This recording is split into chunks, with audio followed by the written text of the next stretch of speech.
آپ نے بہت سے جانوروں کے قصے اور معلومات سنی ہوں گی، لیکن آج آپ کو ایک عجیب جانور کا حال سناتے ہیں۔ اس سے پہلے آپ کو اس کے بارے میں کچھ معلومات بھی ہوں تو بہتر ہے، تو سنیے۔ یہ ایک دبلا پتلا جانور ہے۔ یہ چوہوں، سانپوں اور مگرمچھوں کا دشمن ہے۔ مگرمچھ عموماً اپنا منہ کھولے رکھتا ہے اور یہ اس کے منہ میں گھس کر اس کے پیٹ میں پہنچ جاتا ہے اور اس کی آنتیں کاٹ دیتا ہے، پھر باہر نکل آتا ہے۔ ہاں، تو پھر آپ انتظار میں ہوں گے کہ آخر یہ کون سا جانور ہے؟ تو لیجئے، یہ جانور نیولا ہے، اور نیولا بہت ہوشیار جانور ہے۔ ایک دفعہ ایک نیولا چوہے کا شکار کرنے کے لیے اس کے پیچھے دوڑا۔ چوہا اپنی جان بچانے کے لیے ایک درخت پر چڑھ گیا، مگر نیولے نے اس کا پیچھا نہ چھوڑا اور اس کو پکڑنے کے لیے وہ بھی درخت پر چڑھ گیا، یہاں تک کہ چوہا درخت کی چوٹی پر چڑھ گیا۔ جب اس کو بھاگنے کا کوئی راستہ نہ ملا تو وہ ایک شاخ کا پتا منہ میں دبا کر لٹک گیا۔ نیولے نے جب چوہے کی یہ چالاکی دیکھی تو اس نے اپنی مادہ کو آواز دی۔ مادہ اس کی آواز سن کر درخت کے نیچے آئی تو نیولے نے اس شاخ کو جس پر چوہا لٹکا ہوا تھا کاٹ دیا۔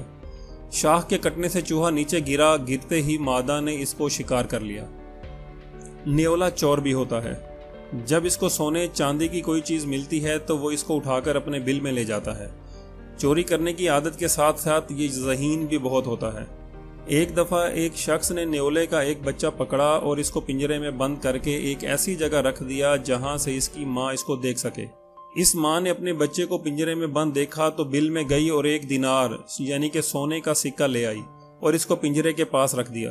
گویا یہ اس بچے کی رہائی کا فدیہ تھا اور رہائی کا انتظار کرنے لگی، مگر اس شخص نے پنجرہ نہیں کھولا۔ کچھ دیر انتظار کر کے نیولے کی ماں اپنے بل میں گئی اور ایک دوسرا دینار لا کر پہلے دینار کے برابر رکھ دیا اور پھر انتظار کرنے لگی، مگر جب اس کا بچہ رہا نہ ہوا تو پھر اپنے بل میں گئی اور ایک تیسرا دینار لا کر پہلے 2 دینار کے برابر رکھ دیا۔ غرض اسی طرح اس نے 5 دینار لا کر جمع کر دیے، مگر اس پر بھی اس کا بچہ رہا نہ ہوا تو پھر وہ اپنے بل میں گئی اور ایک خالی تھیلی لا کر ان 5 دیناروں کے پاس رکھ دی۔ کچھ دیر انتظار کرتی رہی، پھر بھی شکاری نے پنجرہ نہیں کھولا تو دیناروں کی طرف لپکی۔ یہ دیکھ کر شکاری نے تیزی سے جا کر ان پر قبضہ کر لیا اور پنجرہ کھول کر اس بچے کو رہا کر دیا۔